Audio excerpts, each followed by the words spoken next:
guys, how's it going? Excuse me a second. Just need a drink. I've literally just pulled up here. Got the coffee, the darts. Set the phone up. And opened the tailgate. Hope everyone's had a good week. We were camping. 10 a.m. we left. What day was it? Thursday.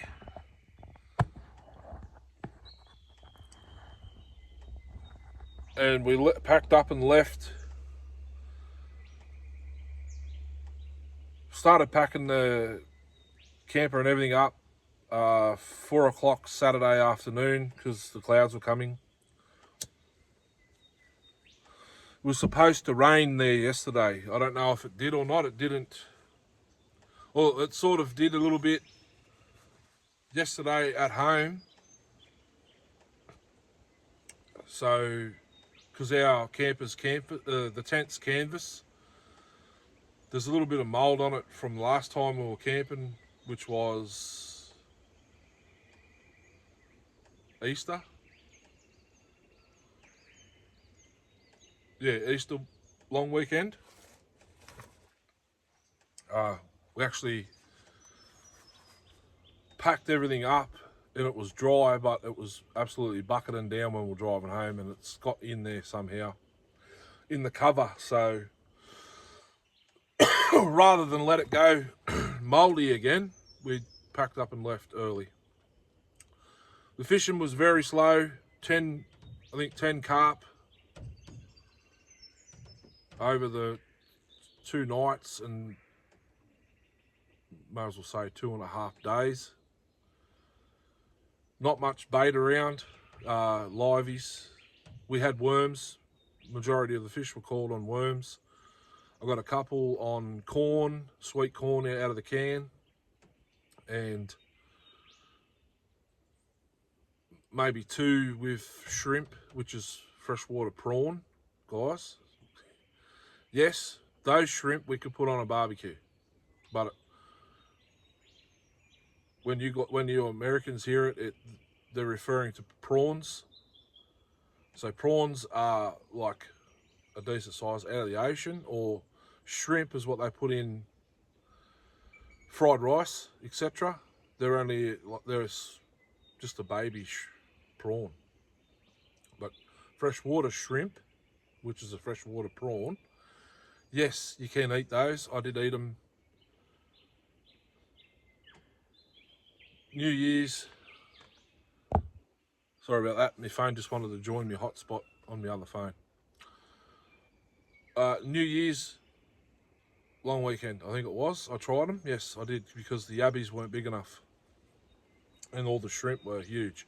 So I'm thinking it's still too cold. The biggest carp caught was Saturday, 63 centimetres. That's a fair size. 64, I think it was. 64 centimetres. All on one of the kids' rods. So the cheap little, it's a pink and purple outfit. I think it come from BCF or Kmart or Big W. Can't remember now, but it's like a 4-foot rod, spooled with the line that came on it. Paternoster rig, just a simple sinker and a hook. No swivels, none of that extra stuff. The creek does flow, so you need the paternoster rig so the bait's sort of swinging around in the current.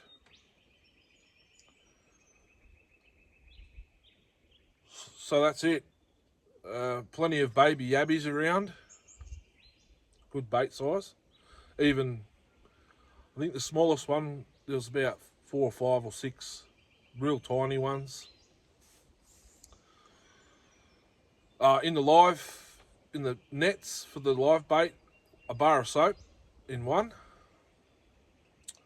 palm olive, honey and milk. In the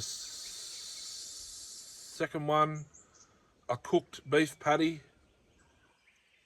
They're called slider burgers. yeah, slider burgers, and about that much of a Spanish chorizo cooked from the barbecue. So oil, all the oils and stuff still came out of it. Yabbies were going in there. I think there was a handful of decent sized shrimp that I used. Then the kids, I found two smaller live bait traps there. Someone's put them there and left them. There was a brand new tent when we got there as well, set up, but nothing in it. No signs of anything, no nothing. We just pulled it down, and because it was very windy when we got there, it was flapping around. We put it down, tied it to a tree so it wouldn't blow away in case whoever owned it came back. No one came back. So there's two smaller collapsible bait traps with the 2-inch entrance holes. The kids put 2 banana peels and 1 mandarin peel. Mandarin peel went in the bait pocket with the zipped it up, put it in the water, pulled it out maybe an hour and a half later after they actually put it in the first time, and it had yabbies and shrimp. So that sort of makes the theory a reality that they are indeed either vegetarian or they're like us. They eat both meat and vegetables and fruit. Every time the girls checked them, there was yabbies and shrimp or either or in the net. And then I found a second one. I set up our shower and I see a green cord tied to one of the roots that are coming out of the bank. I said, there's another one. So I grabbed the stick and pulled on it. Pulled it out. It had maybe a fish frame, probably that long. It's got in there and couldn't get out, but they're massive holes. My net's 1.5 inch hole, I think, about that big, and these ones had massive holes. So yeah, had fun. 2511 T clone got absolutely hammered that day. Or should I say both days. We ran the rest of the tank out of it on the Thursday afternoon, and I didn't take my mix with me, so lucky I took the whippersnipper, which is a weed whacker. I filled it up before we left. We didn't need to use it because I took it just in case the grass was a little bit long. Could hit it with the weed whacker, or the whippersnipper we call them, to knock the grass down to set the tent up, but it was still exactly how we left it. So I chucked some more of that in, and I found some really good, well, our best firewood that everyone buys regardless. Red River gum. They were standing but not dead. Red box and yellow box, or iron bark. Red iron bark. About that size right there. I lie. More like that one there. I cut a 4-foot log and I carried it on my shoulders back up to where the fire is, which is on the river, on the creek bank. Someone dug a fire pit in the ground. That's where we had our fire. We just sat next to it while we were fishing. We didn't have it like near the tent or anything. So I carried it on my shoulders up. This was Friday night or afternoon, because already burnt all the timber basically in the 10-meter radius. So I walked up the bank, found this tree had actually fallen into the creek, and this was an off branch coming back up the bank. So I cut it. It had a hollow in it, probably that much, but they were fair size. If they were 12, they were the whole length of the bar, so 12-inch. Chewed through that like nothing. Like cutting that little log in the last video. Couldn't get over it. I haven't touched the chain yet. I do have to now because I hit the dirt when I went through, and the dirt was inside the log. So she's blunt, she's stretched, it's hanging down from the bar probably that far now. But that's an absolute beast. I can't get over it. I almost don't want to port it, but it's for you guys. I have to. Okay, so today we've got a ton of saws to run. I brought a heap. There's a couple in the back of the ute that won't be getting run, the 08S obviously, but I'll do a video of that later. We'll have a look, see what happened. I'd say it's just the JB weld. Hopefully that's all it is. The 051's still in the back of the ute. I've got to get the bar and chain off and the side cover. I'm running my 2 shelfies today.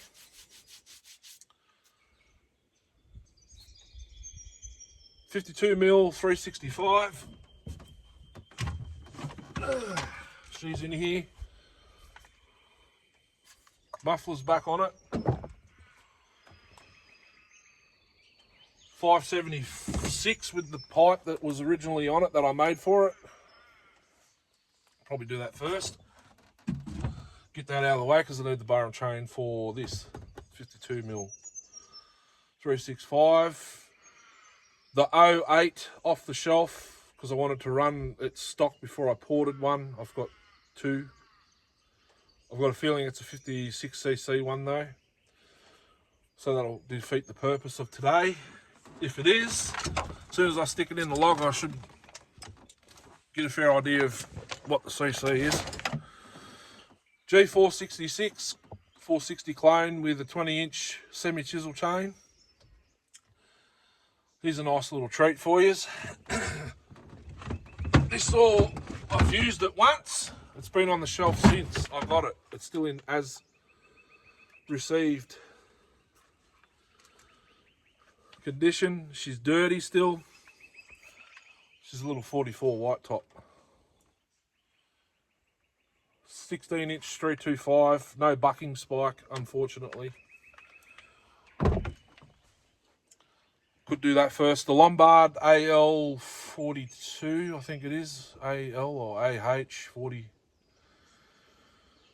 42, 18-inch full chisel, same setup as 575, the Journeys. Full chisel, 18-inch Windsor bar, I think that is. 029, another tank, so I can hand it back. 372 kit saw again, same bar and chain, just chuck another tank through it. 365 48mm ported build, 22-inch the bar and chain that it came with. That's a full chisel chain, Oregon. What else have we got? So the 08, questionable. Doesn't have the removable Welsh plugs in the transfers. 394, another tank. And I think that's it. It's a hectic day. I've got to take the bar and chain and some bits off the ported 08S to put on the other one. But the bar and chain's going on the 051 and the 21-inch will go on the 08 questionable. So I get organised. We might start with the 44 white top yet. We'll go smallest to biggest CC. The biggest is the 051s. That'll be last off the... Actually, the 394 might be last. So I've got to get cracking. It's 8 o'clock. It's 8:15 now. I've got to here at 8 o'clock. I need to try and smash this out so I can get home at a decent hour, unpack the car and start cleaning up the shed. Get stuck into it. See you over there. Thanks for watching, Uru. Alright, Alrighty guys, how's it going? We'll start with the 44 white top. Yes, I know it's a big log, but it should handle it. I just get it from both sides.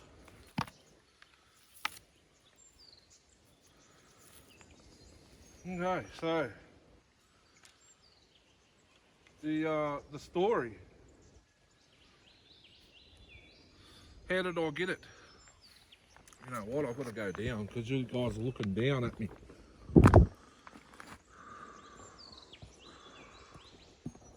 I go down.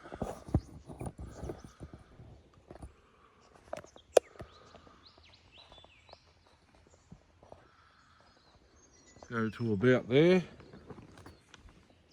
Okay, so this saw originally went to Kim Rhodes, which is the guy that ran my first ported 08S, which is the one that Darcy now owns. There's a shorts. It's called Another Builder running my 08S, explicit language at the end. That guy. The power head only. It went to him at Sawfeast from Mr. Richard Gemmell. I say Richard a lot. He's given us a whole heap of all the Minimax, all the 310s. He gave this to Kim. Kim handed it to me, said it needs too much work. It's missing one muffler bolt. The top cover's burnt through. I'd say it's because of that, but it'll be coming up between here somehow. The saw, I have not had anything off this saw. I put this bar and chain on it. It's off one of those solo 645s or the 644 special. It is a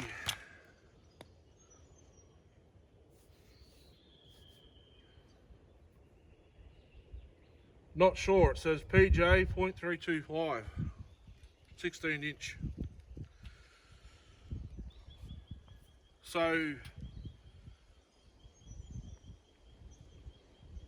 PRACTICA 44, ASS 22. 1980.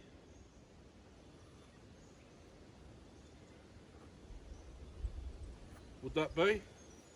Silver badge, first number's 0. So he said it needs too much work. I put fuel in it and away it went. I've used it once back in the big messmate. I think it was the first time me and Darcy went out. I took it out, I put this bar and chain on, I stuck it in a log and I was like, oh my God.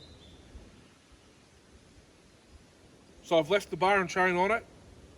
It's been on the shelf ever since, untouched. I just put fuel in it now and made sure the chain would pull through timber, and now we're here. All the chain brake hardware is still intact. It's got a spur sprocket, not a rim. It's dirty. I haven't done anything. The fuel cap's leaking, but it should stop once the O-ring expands.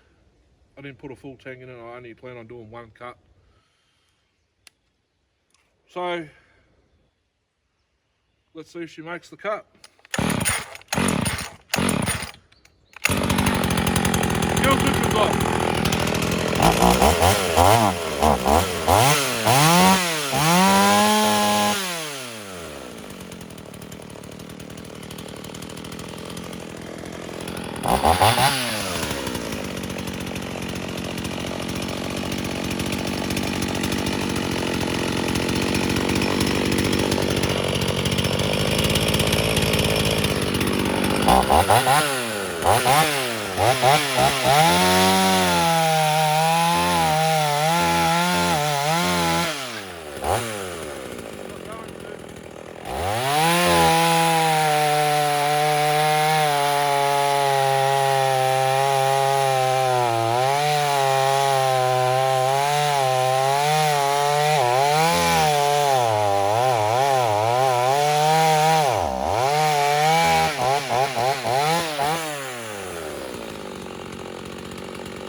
log's too big.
Go have a talk.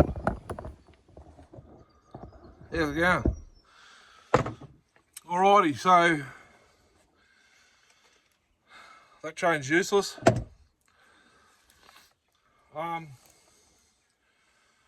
Ran a file over it last night and checked every single raker and it was good. For some reason it just wants to cut crooked straight away.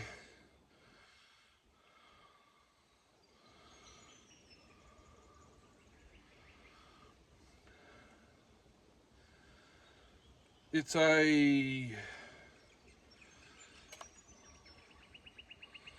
that's an Archer chain. There you go.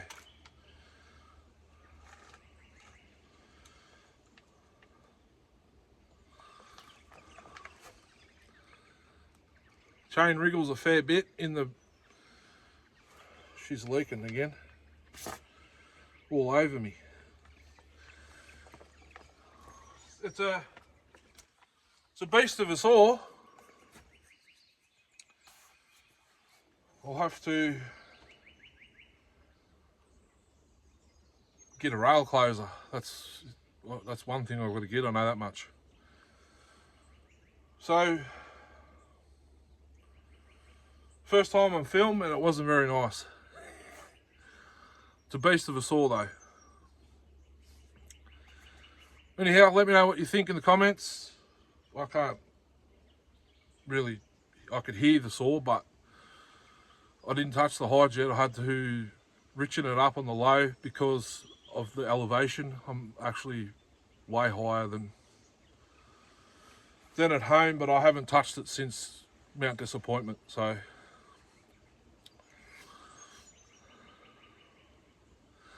on to the next one. Let me know. Yeah, it's free to do that. If you haven't, or if you've been watching and you haven't already, please hit the subscribe button, notification bell if you want to be notified of every video I upload. There'll be quite a few this week. Yeah. Little 44 white top Practica in Aussie hardwood. Not much, but at least it's something. I'll sort the bar and chain out, or a different bar and chain, for if and when I bring it out again. Catch us on the next one, Hero.